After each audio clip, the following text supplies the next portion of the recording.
Hello everyone, welcome back to my channel. In this video we will study about continental drift theory. Continental drift theory geography honors BA semester first. Geomorphology book आपको continental drift theory पढ़ना है and according to syllabus इस video में हम इस पूरे chapter को cover करेंगे विद नोट्स आपको डिस्क्रिप्शन बॉक्स में मिल जाएंगे, वहां से जाकर के आप डाउनलोड कर सकते हो फ्री ऑफ कॉस्ट। तो चलिए स्टार्ट करते हैं। हम देखते हैं कि क्या हमें पढ़ना है इस पूरे चैप्टर में, कौन कौन से टॉपिक अकॉर्डिंग टू सिलेबस हमें BA सेमेस्टर फर्स्ट में पढ़ना है जियोमॉर्फोलॉजी में। Okay, so let's begin. सबसे पहले हम देखेंगे स्कॉलर्स के बारे में। यहाँ पे जैसा कि आपको दिख रहा होगा Antonio Snider, F G. Taylor, Alfred Wegener. वैसे तो हम अल्फ्रेड वेगनर के अकॉर्डिंग ही पूरी थ्योरी को कंप्लीट करेंगे, बट स्टार्टिंग किसने करी, किसने ने पॉसिबिलिटी प्रेजेंट की भी कि नहीं की, तो वो सारी चीज़ें हमें स्टार्ट करनी पड़ती है। स्कॉलर्स के बारे में हमें जानना ही पड़ता है, ठीक है। तो एकदम स्टार्टिंग से स्टार्ट करते हैं कि कैसे इस थ्योरी की पॉसिबिलिटी लाई गई। ओके, कैसे मतलब लगा कि हाँ ऐसा भी हो सकता है।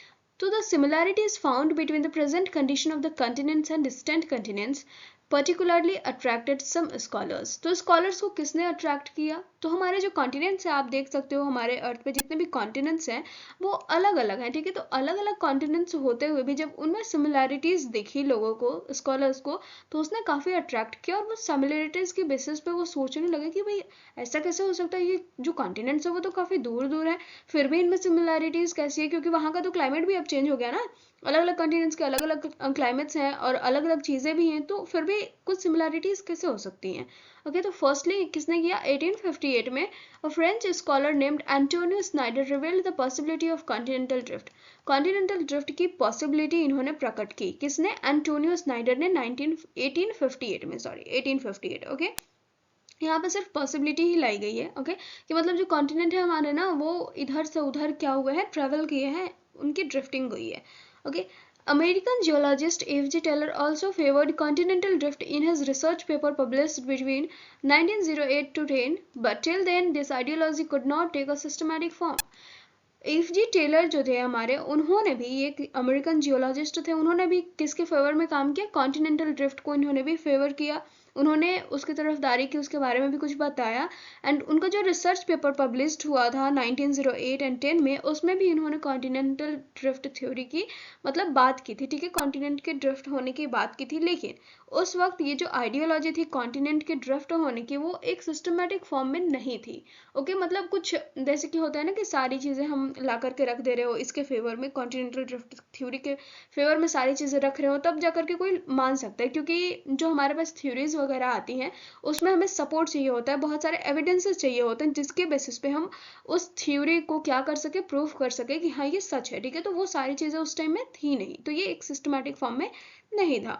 तो हम क्या कह सकते हैं कि सबसे पहले किसने इस जो थ्योरी है उसको एक सिस्टमैटिक फॉर्म में लाया, तो अल्फ्रेड वेगनर ने systematically presented a detailed explanation of continental drift in German language in 1912. 1912 में अल्फ्रेड वेगनर ने इसे systematically present किया, ठीक है, सिस्टम में। ओके, और इसको एकदम काफ़ी डिटेल में अच्छे से एक्सप्लेन किया जर्मन लैंग्वेज में इन 1912, but it's English translation could be published only in 1924। लेकिन इसकी जो इंग्लिश ट्रांसलेशन थी वो सिर्फ 1924 में ही पब्लिश हो पाई, उससे पहले पब्लिश्ड नहीं हो पाई थी। उससे पहले जो कॉन्टिनेंटल ड्रिफ्ट थ्योरी थी उसके बारे में लोगों को पता था, तो सिर्फ जर्मन लैंग्वेज में ही पता था। Okay, this theory created a stir in the entire academic world of Europe and America. काफ़ी हलचल मची यूरोप एंड अमेरिका में इस पूरे किस वजह से, इस थ्योरी की वजह से, ठीक है। तो अकेडमिक वर्ल्ड की बात हो रही है, मतलब जहाँ पे स्कॉलर्स की जो दुनिया होती है जिसमें बहुत सारे लोग सपोर्टर होते हैं, कुछ क्रिटिसाइज करते हैं, तो उनकी दुनिया में कुछ लोग जाकर के क्रिटिसाइज करने लगे, कुछ सपोर्ट में खड़े हो गए, तो इस तरह की चीज़ें चली उस वक्त। Okay, Since then, this principle has been a subject of continuous discussion for the scholars from many points of view. और उस टाइम से ये जो प्रिंसिपल है, ये जो सब्जेक्ट है कॉन्टिनेंटल ड्रिफ्ट थ्योरी, वो एक कंटिन्यूस डिस्कशन का पार्ट बन गया। मतलब आते जाते जो रिसर्चर्स हैं, जो स्कॉलर्स हैं, वो उस पर डिस्कशन करते रहे, ठीक है, उस टाइम से करते आ रहे हैं, और बहुत सारे पॉइंट ऑफ व्यू भी उनके पास होते हैं इसके बारे में डिस्कशन करने के लिए। Okay, continental drift is a hypothesis that the Earth's continents have moved over geologic time relative to each other and whose present condition on the globe is due to original landmass being disintegrated and combined. Okay, तो यहाँ पे हमें पता चलता है कि continental drift theory क्या है, एक हाइपोथेसिस है, एक काल्पनिक चीज है, जिससे हमें पता चलता है कि जो अर्थ के कॉन्टिनेंट्स हैं वो क्या हुए हैं, एक जियोलॉजिकल टाइम पीरियड में मूव हुए हैं, एक जगह से दूसरे जगह इनका क्या हुआ, डिसइंटीग्रेशन हुआ है, या फिर ये तो कंबाइंड हुए हैं, इस तरह से चीजें चली हैं। ठीक है, कॉन्टिनेंटल ड्रिफ्ट थ्योरी हमें यही बताता है। ओके, आई होप सबको समझ में आ गया होगा कि कॉन्टिनेंटल ड्रिफ्ट थ्योरी क्या है ना। कॉन्टिनेंटल ड्रिफ्ट थ्योरी एक परिकल्पना है, कल्पना है, और उसमें क्या बताया गया है कि जो अर्थ के कॉन्टिनेंट्स हैं वो एक जगह से दूसरी जगह मूव किए हैं एक जियोलॉजिकल टाइम पीरियड के बीच में। जियोलॉजिकल टाइम पीरियड में काफ़ी मतलब बहुत बड़ा टाइम पीरियड है। ओके, और इसमें हमें इस जियोलॉजिकल टाइम पीरियड को ऐड किया गया है कॉन्टिनेंटल ड्रिफ्ट थ्योरी में, और ये भी बताया गया है कि आज की जो प्रेजेंट कंडीशन है, जो ग्लोब में हमारे कॉन्टिनेंट्स दिखते हैं, वो या तो हमारे ओरिजिनल लैंड मासेस के डिसइंटीग्रेशन की वजह से हुए हैं, उनके विखंडन की वजह से हुआ है, खंडित होने की वजह से, या फिर उनके कंबाइंड होने की वजह से। ठीक है, ये सारी चीजें सबको समझ में आ गई। अब हम आगे बढ़ेंगे। ओके, तो अब हमारे पास है डेवलपमेंट ऑफ थ्योरी। जो वेगनर की थ्योरी है वो किस तरह से डेवलप हुई, कॉन्टिनेंटल ड्रिफ्ट थ्योरी। तो Wegener was originally a meteorologist. Meteorologist कहने का मतलब है कि वो रिलेट करते थे किससे, क्लाइमेट से, क्लाइमेट से रिलेटेड साइंटिस्ट थे। हिंदी में हम यूँ कहें तो ये हो गए जलवायु विज्ञानवेता। Okay, for a long time he was engaged in explaining the climate change on the basis of evidence and chronology। एक लंबे समय तक किस चीज में engaged रहे, तो क्लाइमेट चेंज को एक्सप्लेन करने में कि आखिर क्लाइमेट चेंज किस तरह से हो रहा है, वो किस बेसिस पे कर रहे थे। तो जो भी उन्हें एविडेंसेस मिले पहले के, जो क्रोनोलॉजिकल ऑर्डर है हमारे, ठीक है, जो टाइम पीरियड है पहले के, उन सब के बेसिस पे, एविडेंसेस के बेसिस पे ये क्लाइमेट चेंज को एक्सप्लेन करते रहे। ठीक है, उसमें इंगेज रहे। He found evidence related to ancient climate in many parts like equatorial regions, southern Africa, central Europe, which do not match with present climate। इनको मिली कुछ चीजें, ठीक है, और वो चीजें कैसी थी, वो चीजें ऐसी थी जैसे कि इक्वाटोरियल रीजन, साउदर्न अफ्रीका और सेंट्रल यूरोप, इन सब जगहों की जब उन्होंने एविडेंसेस निकाले, जो आज से पहले के एविडेंसेस थे, एंशिएंट क्लाइमेट के एविडेंसेस, तब उन्हें पता चला कि आज का जो प्रेजेंट क्लाइमेट है यहाँ का, इस जगह का, वो तो पहले से मैच कर ही नहीं रहा। मतलब जो पहले के एंशिएंट क्लाइमेट चेंज जो हुए, एंशिएंट में जो क्लाइमेट थे और अभी प्रेजेंट में जो क्लाइमेट है, दोनों इक्वल है ही नहीं। मतलब दोनों में बहुत ज़्यादा क्या है, डिफरेंस है। ओके, दोनों एक जैसे नहीं है, मैच नहीं करते ये। Glaciers on a continental scale in southern Africa, deposits of coal developed by the separation of tropical forest in Great Belt from central Europe to northern China are some of the evidences। कुछ evidences और मिले इन्हें, जैसे कि glaciers, जो southern Africa का glacier है continental scale पे, एंड जो कोयल डिपॉजिट है कहाँ पे, central Europe and northern China तक, जो क्या है, कोयल जो डेवलप्ड हुए हैं, डिपॉजिट्स जो कोयल के डेवलप्ड हुए हैं ट्रॉपिकल फॉरेस्ट के दब जाने की वजह से, वो सारे क्या है, वो सारे एविडेंसेस हैं। Okay, on knowing is more on in more detail, he also saw many types of geological structure, fossil similarity of shape between far-flung continents of Africa, South America and Australia। सिर्फ यही नहीं, इन्होंने जब detail में पता किया तो पता चला कि बहुत ज़्यादा जियोलॉजिकल स्ट्रक्चर, जो फॉसिल मिले हैं वो, और जो शेप है, ठीक है, कॉन्टिनेंट्स का शेप भी क्या मिलता है, एक तो कॉन्टिनेंट दूर दूर है लेकिन फिर भी इनका शेप मिलता है। अब शेप मिलने का मतलब ये है कि कुछ ऐसा शेप बना हुआ है तो इधर ऐसा शेप बना हुआ, मतलब ये एक दूसरे के साथ एकदम फिट हो सकते हैं। ठीक है, तो इसकी बात हो रही है कि एकदम सेम सेम है, तो क्या मतलब हो सकता है कि ये कॉन्टिनेंट कभी एक दूसरे के साथ ऐसे ज्वाइंट थे या फिर अलग ही थे। ओके, तो ये सारे एविडेंसेस इन्हें मिले। On the basis of all these evidences, he was convinced that all the continents were connected with each other in very ancient times.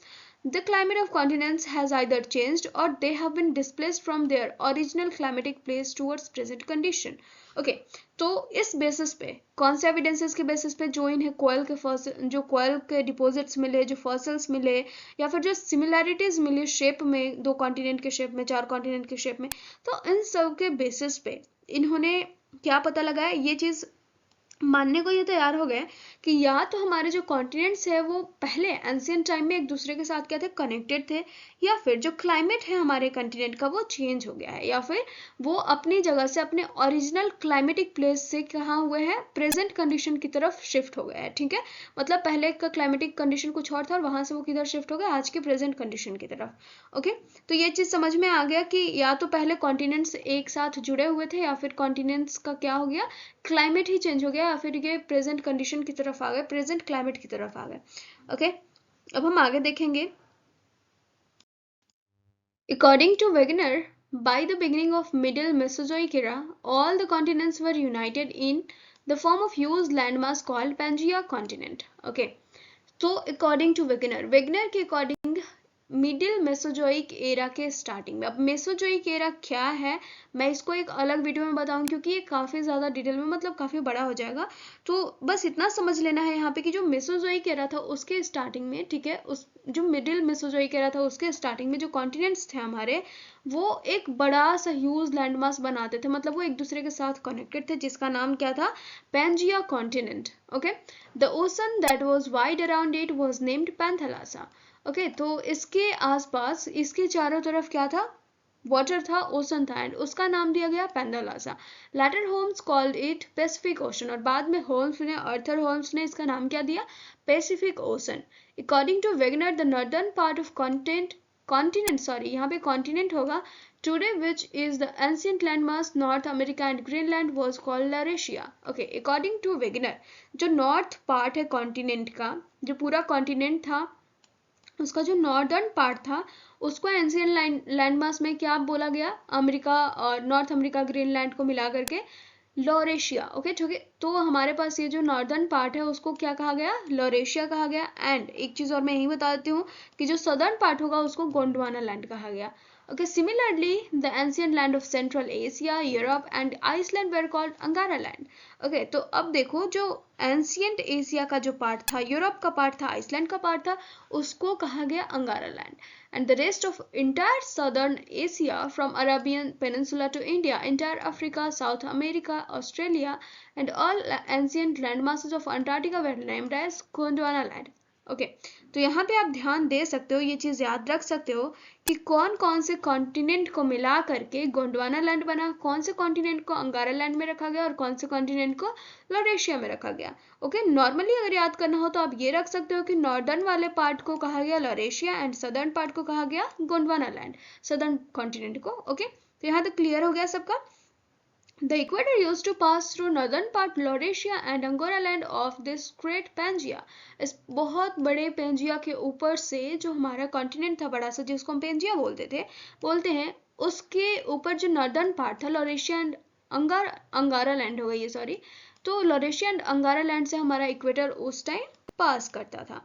According to Wegener, due to the disintegration of this great Pangea subcontinent, supercontinent and displacement of its various landmasses, the present form of system of continents, oceans and alpine ranges could be developed in millions of years. Okay, तो अब Wegener हमें ये बताते हैं कि disintegration की वजह से, पेंजिया के टूटने की वजह से, पेंजिया सुपर कॉन्टिनेंट के टूटने की वजह से क्या हुआ, जो अलग अलग हमारे लैंड मासेस एक साथ जुड़े हुए थे उनके डिस्प्लेसमेंट की वजह से, एक जगह से दूसरी जगह खिसकने की वजह से क्या हुआ, आज के जो हमारा कॉन्टिनेंट है वो बना।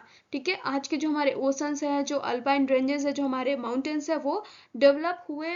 और ये टाइम कितना है, टाइम पीरियड कितना लगा, मिलियंस ऑफ ईयर्स, एक दिन में ऐसे खिसक के नहीं बन गए।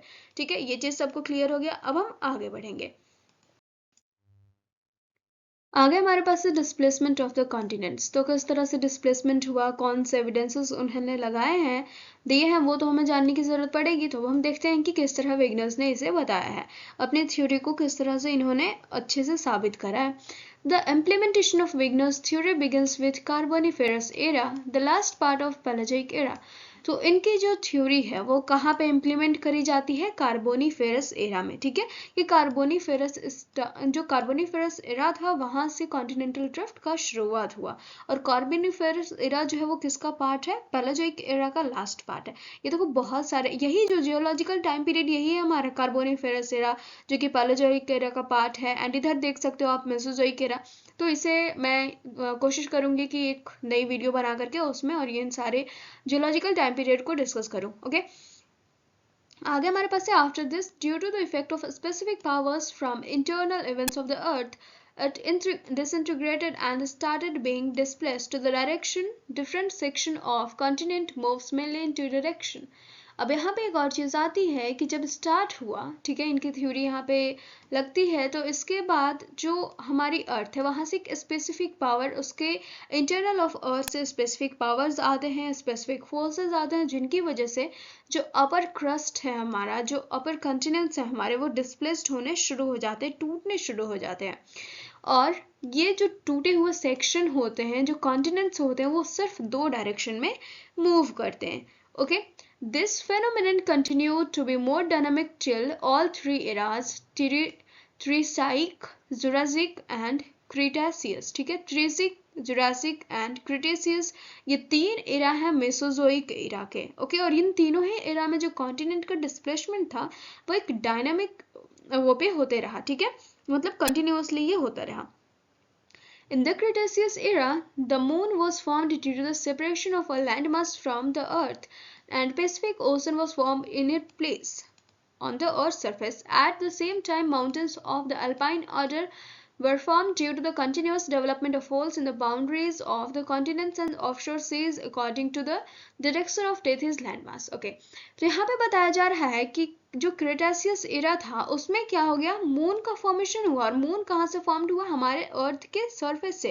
अर्थ का एक बड़ा सा टुकड़ा, अर्थ का एक बड़ा सा लैंड मास टूटा और जा करके क्या बन गया, मून बन गया। और ये मून का जो अर्थ पे प्लेस था, जो जगह था लैंड मास का, वो क्या बन गया, वो पैसिफिक ओशन बन गया, ऐसा माना जाता है, ठीक है, कि ये सब क्रेटेशियस एरा में हुआ। और उसी टाइम में बहुत सारे हमारे माउंटेन्स भी बने, ठीक है, माउंटेन्स बने, कॉन्टिनेंट्स का जो बाउंड्री था वहाँ पे, एंड जो सी के ऑफशोर रीजन्स थे उधर भी हमारे बहुत सारे फोल्ड के डेवलपमेंट की वजह से क्या हुए, हमारे माउंटेन्स बने। Okay, in the history of earth this period can be considered as one of the special upheavals, movements and changes. History of earth में ये माना जाता है कि ये जो पीरियड है पूरा का पूरा, मेसोजोइक एरा हो गया, पैलियोजोइक एरा हो गया, तो इसमें क्या हुआ, बहुत सारे चेंजेस एंड मूवमेंट्स हमें देखने को मिले हैं अर्थ पे, ठीक है। According to Wegener, the reason for the displacement towards the equator of the north was force of gravity and buoyancy. अब यहाँ पे माना जाता है कि जो हमारे क्या है कॉन्टिनेंट्स हैं, अगर वो इक्वेटर की तरफ और नॉर्थ की तरफ मूव किए हैं तो किसकी वजह से किए हैं, force of gravity and buoyancy की वजह से। While the reason of westward movement of the continent was the combined tidal force of sun and moon. और जो वेस्टवर्ड मूवमेंट हुआ, वेस्ट की तरफ जो कॉन्टिनेंट मूव हुए, वो किस वजह से हुए, तो मून एंड टाइडल फोर्स की वजह से, ठीक है, मतलब मून और सन की वजह से जो टाइडल फोर्स आ रहे थे उनकी वजह से ये सब हुआ। ओके,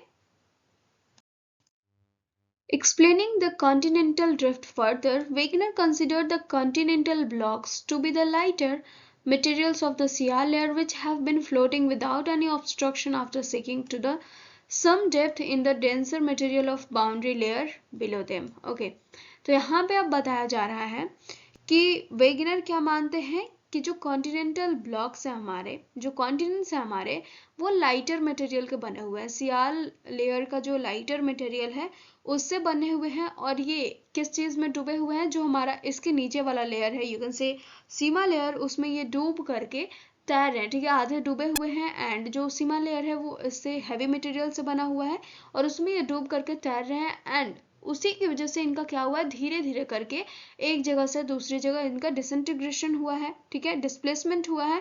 एंड अभी भी कुछ वैज्ञानिकों का, आप बोल सकते हो कुछ स्कॉलर्स का ये मानना है कि ये जो प्रक्रिया है डिस्प्लेसमेंट की वो कंटिन्यू है, वो धीरे धीरे अभी हो ही रही है।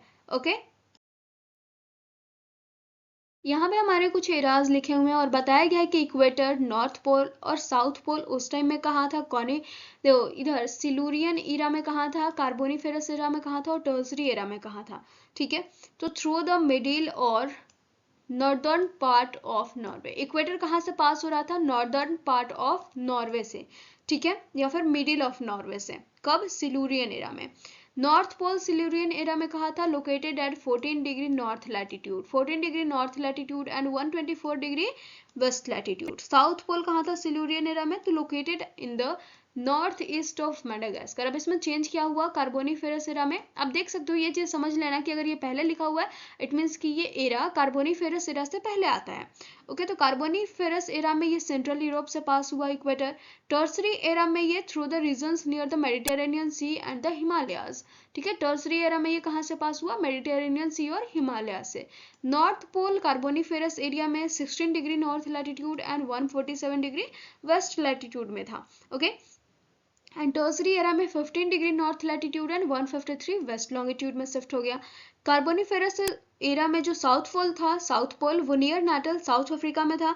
एंड टर्सरी एरा में कहाँ शिफ्ट हो गया, तो located at 52 degree south latitude in the south sea. ठीक है, तो ये समझ में आ गया सबको कि किस तरह से ये एक जगह से दूसरी जगह इसका डिस्प्लेसमेंट हुआ, मतलब ये पूरा कैलकुलेट करके ऐसे निकाला गया है। ओके, आगे बढ़ेंगे हम।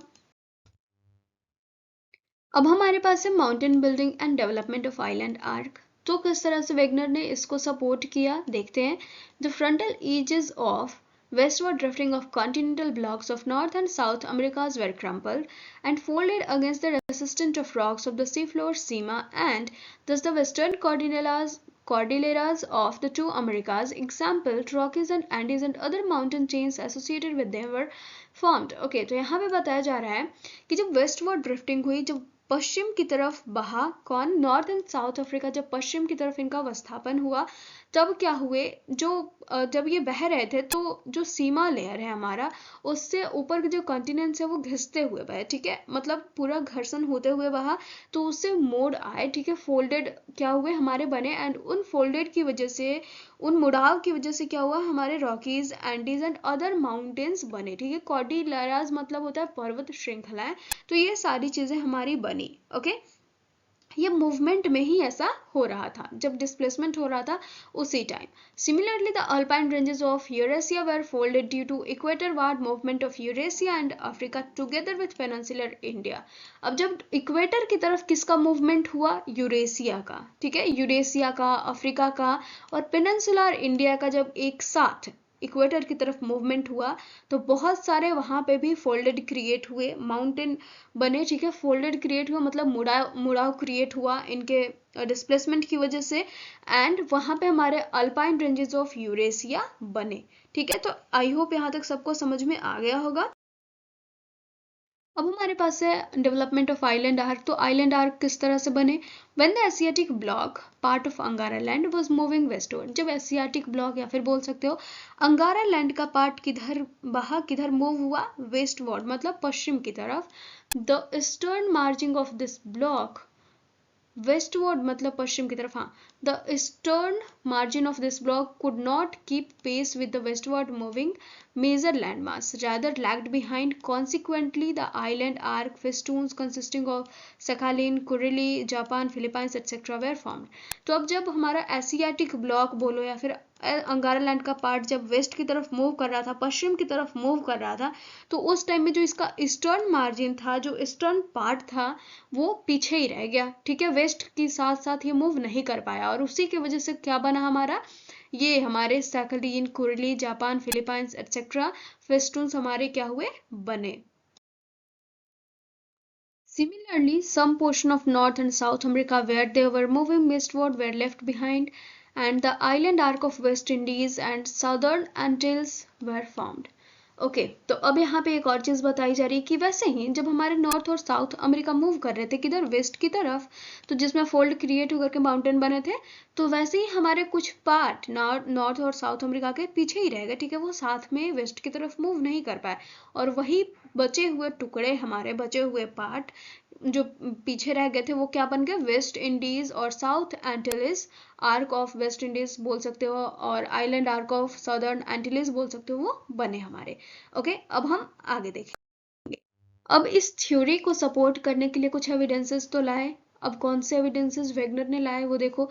तो वेगनर ने एक लॉयर की तरह, एक वकील की तरह बहुत सारी थ्योरी लाके रख दी, बहुत सारे प्रूफ लाके रख दी इस थ्योरी के फेवर में कि हाँ, इस प्रूफ के बेसिस पे आप मान लो कि ये थ्योरी सही है। ठीक है, अलग अलग तरह के प्रूफ ला दिए, most of which are still valid, जो कि आज भी जिनमें से कुछ कुछ क्या है, वैलिड हैं। ठीक है, ऐसा नहीं है कि सब अनवैलिड हैं। Lots of geological similarities between the Hyresian and Caledonian mountain ranges located on the both coast of Atlantic Ocean. ठीक है, जियोलॉजिकल सिमिलैरिटीज आपको देखने को मिलेंगी कहाँ पे, हैरिसेनियन और कैलेडोनियन माउंटेन रेंजेस के बीच में, जो हमारा अटलांटिक कोस्ट है वो दोनों कोस्ट पे एक एक माउंटेन ऐसे लोकेटेड है। तो देखो अटलांटिक कोस्ट जो हमारा, जैसा कि इधर अटलांटिक ओशन के एक कोस्ट पे हमारा क्या है, हैरिसेनियन माउंटेन है और दूसरे कोस्ट पे सेलेडोनियन माउंटेन है। तो इन दोनों ही माउंटेन के बीच में कुछ जियोलॉजिकल सिमिलैरिटीज मिली हैं, जिनके बेसिस पे इन्होंने बताया कि कॉन्टिनेंटल ड्रिफ्ट तो हुआ है भैया। कॉन्टिनेंट तो हमारे एक जगह से दूसरे जगह डिस्प्लेस हुए हैं, मतलब दो हमारे कॉन्टिनेंट एक साथ मिले हुए थे, अब ये मिले हुए कॉन्टिनेंट जब टूटे तो ये पार्ट तो अलग हो गया, ये पार्ट अलग हो गया, बीच में हमारा समुद्र आ गया और उसका अब ये किनारा बन गया है। तो यहाँ पे जो माउंटेन है और यहाँ पे जो माउंटेन है, उन दोनों में कुछ ना कुछ तो सिमिलैरिटीज हमें मिल रही हैं। ओके, तो इसके बेसिस पे इन्होंने बताया the eastern coast of North America may well be paralleled with the coast of Western Europe. Similarly, the uplifted part of Brazil in South America can be adjacent to the Gulf of Guinea in Africa. It fits like a torn paper. This position of mutual adjustment of the edges was named jigsaw fate. Okay, तो यहाँ पे क्या बताया जा रहा है कि जो ईस्टर्न कोस्ट है नॉर्थ अमेरिका का, वो भी किसके पैरेलल है, वेस्टर्न यूरोप के कोस्ट के पैरेलल है। मतलब इनको ऐसे अगर फिट करो ना तो ये एकदम अच्छे से फिट हो जाएंगे। वैसे यहाँ पे Brazil in south America and gulf of Guinea in Africa, Africa और अमेरिका के एक Brazil and gulf of Guinea को अगर आप सटा करके देखो दोनों कॉन्टिनेंट को, तो आपको लगेगा कि एक पेज था जिसको आपने फाड़ दिया है, और आप जब आप उसको मिलाते हो तो दोनों एकदम अच्छे से फिट हो जा रहे। तो इसको कहा गया जिग सॉ फिट। ठीक है, क्योंकि जो कॉन्टिनेंट्स थे वो एकदम अच्छे से हमारे फिट हो जा रहे हैं और लग रहा है ऐसा कि किसी ने पेपर को फाड़ दिया है, उस तरह से कॉन्टिनेंट हमारे अलग हुए हैं। अगर उन्हें फिर से जैसे फटे हुए पेपर को ऐसे मतलब डायरेक्टली फाड़ा गया हो या फिर आपने उसे कट किया हो और फिर उसको आप मिलाओ तो वो मिल जाते हैं, वैसे ही बिल्कुल हमारे कॉन्टिनेंट्स भी मिल जाएंगे। हालांकि ऐसा देखा गया है कि सारे कॉन्टिनेंट्स या फिर सारे प्लेसेस एकदम एग्जैक्टली नहीं मिल पाएंगे। ठीक है, क्योंकि काफी सारे चेंजेस हुए तो वो तो एकदम नॉर्मल सी बात है कि नहीं मिल पाएंगे। ठीक है, in 1927, a geologist named Dutoit, after studying the structural study of east coast of South America and west coast of Africa, explained that structure of the rocks of both the coasts are similar.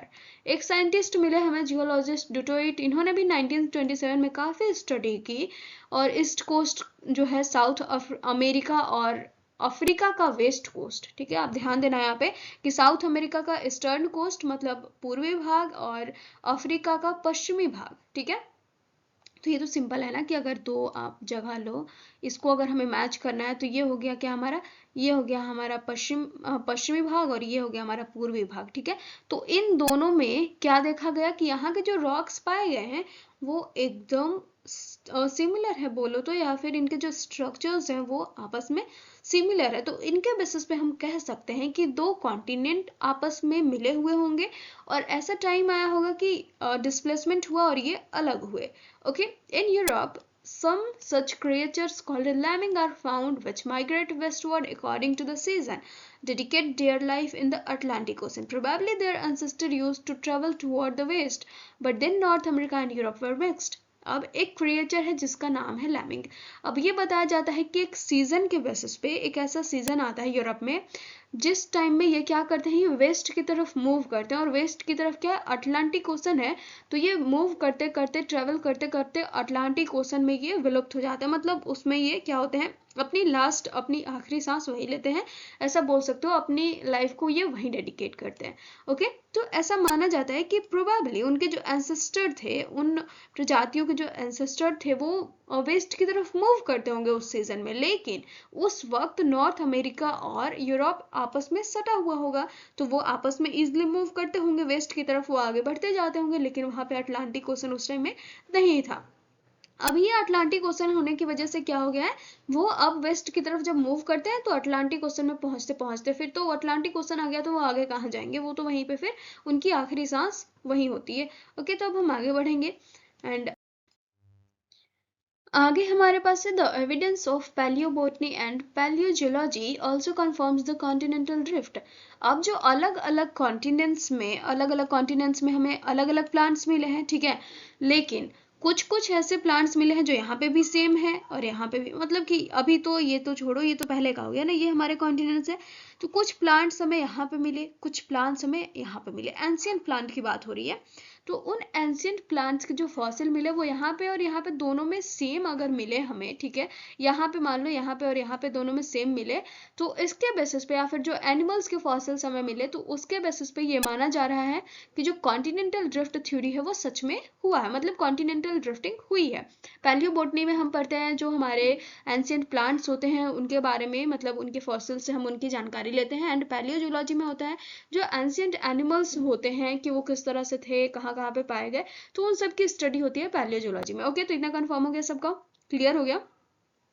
It is possible to find the effect of glaciation in the Carboniferous era equally in countries like South Africa, Brazil, India, Australia, etc. only when the whole land part has been connected together in the form of Pangea. Okay, तो यहाँ पे बताया जा रहा है कि Carboniferous इरा में जो ग्लेशिएशन हुआ, ठीक है, तो उस ग्लेशिएशन अगर इक्वली हुआ है, कहाँ पे, साउथ अफ्रीका, ब्राजील, इंडिया और ऑस्ट्रेलिया में अगर वो इक्वली ग्लेशिएशन हुआ है, तो ये सिर्फ तभी पॉसिबल है जब पूरा का पूरा लैंड पार्ट हो, क्या हो, एक साथ हो। अगर ये एक साथ नहीं हुआ होगा, मतलब एक साथ ये नहीं हुआ कनेक्टेड, तो ये ग्लेशिएशन इन पार्ट में हो ही नहीं सकता। आप यहाँ पे देख सकते हो कि कुछ पार्ट यहाँ पे साउथ अमेरिका का है, कुछ पार्ट अफ्रीका का है, ये इंडिया का पार्ट हुआ, ये इधर हुआ हमारा ऑस्ट्रेलिया का पार्ट, एंड देन ये अंटार्कटिका का पार्ट, ठीक है, तो ये एक साथ था तभी जाकर के ग्लेशिएशन यहाँ पे हुआ, एंड देन बाद में ये डिस्प्लेसमेंट की वजह से अंटार्कटिका इधर चला गया, ठीक है, तो ये यहाँ पे बताया जा रहा है। Similarly, fossils of kangaroo animal found in Australia were also found in East Brazil. It is possible only when both the continental blocks have ever been connected with each other. अब यहाँ पे बताया जा रहा है कि जो फॉसिल्स मिले हमें कंगारू के, वो जो हमें ऑस्ट्रेलिया में मिले हैं, साउथ ईस्ट ब्राजील में भी मिले हैं, ठीक है, तो अब साउथ ईस्ट ब्राजील और ऑस्ट्रेलिया में अगर हम ये दोनों मिले हैं, तो ये सिर्फ तभी पॉसिबल हो सकता है जब दोनों ही कॉन्टिनेंट आपस में कभी ना कभी एक दूसरे के साथ कनेक्टेड हों। अगर ये कनेक्टेड नहीं होंगे तो ये नहीं बने होंगे, मतलब तब इनका ये नहीं, मतलब मैच करने से कोई फर्क नहीं पड़ता है, अगर ये साथ में थे तभी इनका मैच करता है फॉसिल। ओके, तो यहाँ पे इधर एकदम नॉर्मली यही बताया जा रहा है कि सारे ही जो हमारे कॉन्टिनेंट्स हैं वो कभी ना कभी एक दूसरे के साथ अटैच थे, तभी जाकर के बहुत सारी सिमिलैरिटीज हैं सब में। ओके, अब हमारे पास बहुत सारे क्रिटिसिज्म आ गए, वेगनर्स ने अपनी थ्योरी दे दी और थ्योरी को प्रूव करने के लिए बहुत सारे एविडेंसेस ला दिए, ठीक है, लेकिन ऐसा तो नहीं है ना कि सिर्फ वही एक थे, उनके अलावा भी बहुत सारे स्कॉलर्स थे, तो खड़े हो गए क्रिटिसाइज करने के लिए। तो देखो किस बेसिस पे उन्होंने क्रिटिसाइज किया है वेगनर्स की थ्योरी को, तो उन्होंने ये कहा, बहुत सारे स्कॉलर्स ने, कि उन्होंने अपनी थ्योरी को एक इम्पार्शियल साइंटिस्ट के रूप में प्रेजेंट नहीं किया है, एक निष्पक्ष साइंटिस्ट के रूप में प्रेजेंट करने की जगह उन्होंने क्या किया, एज अ लॉयर, मतलब सारी चीजों को रख दिया, प्रेजेंट कर दिया, बहुत सारे प्रूफ ला करके रख दिए जैसे कि एक लॉयर करता है, तो ये बातें यहाँ पे आ गई। दूसरी चीज थी कि जो फोर्सेस वो बता रहे थे, वेगनर बता रहे थे कि बुयांसी का फोर्स है, टाइडल करंट है, ग्रेविटी है, तो ये सारे फोर्स की अगर वो बात कर रहे हैं कि कॉन्टिनेंट्स के मूवमेंट में ये सारे हैं इनके पीछे, तो भैया गलत बोल रहे हैं। सारे लोगों का कहना था कि ये सारे फोर्सेस क्या हैं, काफी वीक हैं, ये कॉन्टिनेंट का मूवमेंट नहीं करा सकते। इनफैक्ट जो टाइडल करंट्स है, जो सन एंड मून की वजह से जो टाइडल करंट्स हमारे उत्पन्न होते हैं, वो अगर 90 अरब टाइम्स ज्यादा होना तब जाकर के मूवमेंट हो सकता है कॉन्टिनेंट्स का। बट एक और चीज है कि अगर 90 अरब टाइम्स ये बल लगा, ये फोर्सेस लगे, तो क्या हो सकता है, अर्थ का रोटेशन एक साल के अंदर ही रुक सकता है। तो इतना बड़ा टाइम पीरियड कहाँ से अर्थ में, मतलब जो मूवमेंट हुआ कंटिनेंट्स का, वो तो काफी टाइम लगा ना, तो उतना टाइम का तो फिर वो रहा ही नहीं ना, अर्थ का जब रोटेशन ही रुक जाएगा तो काफी सारी चीजें एकदम एक साथ ही चेंज हो जाएंगी, ठीक है, तो मूवमेंट्स की तो बात ही मत करो। Wegener's failed to explain why the drift began only in Mesozoic era and not before. जो वेगनर थे हमारे, वो फेल हो गए, वो सक्सेसफुल नहीं हो पाए क्या एक्सप्लेन करने में कि जो ड्रिफ्टिंग है कॉन्टिनेंट्स की हमारी, वो मेसोजोइक एरा में ही क्यों स्टार्ट हुई, उसके पहले क्यों स्टार्ट नहीं हुई, ठीक है, वो एक्सप्लेन नहीं कर पाए। Wegener's statement that all continents can be easily mixed is not applicable everywhere. जो ये बताते हैं ना कि हर जगह हमारे जो कॉन्टिनेंट है वो ऐसे मतलब उनको फिट करो तो वो फिट हो जाएंगे, ठीक है, कनेक्ट हो जाएंगे, हर जगह मिक्स हो जाएंगे, तो ये हर जगह नहीं हो पाएंगे। बहुत सारे जगहों पे हो जाते हैं, कॉन्टिनेंट हमारा फिट हो जाता है, लेकिन हर जगह पे ये पॉसिबल नहीं है। तो ये जो स्टेटमेंट है इसको भी क्रिटिसाइज किया गया। उसके अलावा जो लेमिंग एनिमल की उन्होंने एग्जाम्पल दी थी कि जो लेमिंग एनिमल्स है हमारे वो वेस्ट की तरफ मूव करते हैं, एंड क्योंकि पहले अमेरिका सटा हुआ था यूरोप से तो वो मूव करते होंगे उनके एंसेस्टर्स, बट अब नहीं है, अब बीच में पैसिफिक ओशन आ गया, तो वो वेस्ट की तरफ मूव करने के चक्कर में वो कहाँ चले जाते हैं, अटलांटिक या फिर पैसिफिक जो भी ओशन था उसमें चले जाते हैं, एंड देन क्या होता है वो वहीं पे मारे जाते हैं, ठीक है। तो ये भी क्या है, ये भी पॉसिबल नहीं है, ठीक है, क्योंकि अब देखो बहुत सारे एनिमल्स पहले से और अभी से मान लेते हैं ना कि हाँ लैमिंग एनिमल्स पहले हुआ करते थे, लेकिन क्या उनमें कोई चेंजेस नहीं हुआ, इतनी सारे क्लाइमेट चेंजेस हुए, बहुत सारी चेंजेस हुई, तो क्या उनमें कोई चेंजेस नहीं हुआ, और अगर चेंजेस हुआ है तो फिर क्या उनका वो आदत वेस्टवर्ड मूवमेंट वाला रह गया, वो नहीं गया। तो ये चीजें, ये सवाल यहाँ पे आ गए, ठीक है। उसके बाद है सियाल फ्लोटिंग ओवर सीमा। जब ये उन्होंने कहा कि जो सियाल है, जो कॉन्टिनेंट है, वो सीमा के ऊपर क्या कर रहे हैं, फ्लोट कर रहे हैं, तो ये भी क्या मान लिया गया, ये भी इसको भी क्रिटिसाइज किया। अब यहाँ पे एक और चीज बोला जा रहा है कि जो सियाल है वो क्या सीमा के ऊपर फ्लोट कर रहा है, ये तो आपने कह दिया, लेकिन रियलिटी में क्या है, लिथोस्फीयर स्थेनोस्फीयर के ऊपर फ्लोट कर रहा है, एंड लिथोस्फीयर के ऊपर क्रस्ट है, तो इतना सारा मतलब चेंज कैसे हो सकता है, ठीक है। तो ये क्रिटिसाइज किया गया ऐसे कि सियाल फ्लोटिंग ओवर सीमा, ये आपका गलत है थोड़ा। The formation of mountains, Rockies and Andes due to friction by sima is self contradictory, okay. अब यहाँ पे क्या बताया गया है कि जो फॉर्मेशन हुआ है रॉकीज एंड एंडीज माउंटेन का, जो हम पढ़ रहे थे पहले, नॉर्थ अमेरिका और साउथ अमेरिका का जब वेस्टवर्ड मूवमेंट हो रहा था, तब ये सीमा से टकराने की वजह से, जो सी फ्लोर था उसका सीमा से टकराने की वजह से, फ्रिक्शन की वजह से क्या हुआ, हमारे रॉकीज एंड एंडीज बने, ठीक है। लेकिन ये क्या है, सेल्फ कॉन्ट्राडिक्टरी। अब कैसे सेल्फ कॉन्ट्राडिक्टरी है वो हम जान लेते हैं थोड़ा। तो यहाँ पे बताया जा रहा है कि अगर सीमा जो है वो क्या है, मतलब सॉलिड है, अगर कठोर है वो, तो वो क्या कर सकती है, वो सियाल से जो बने हुए हमारे जो कॉन्टिनेंट्स हैं उसका, वो सॉलिड पे क्या हो सकता है, वो तैर नहीं सकता, ठीक है, एक चीज हो गया।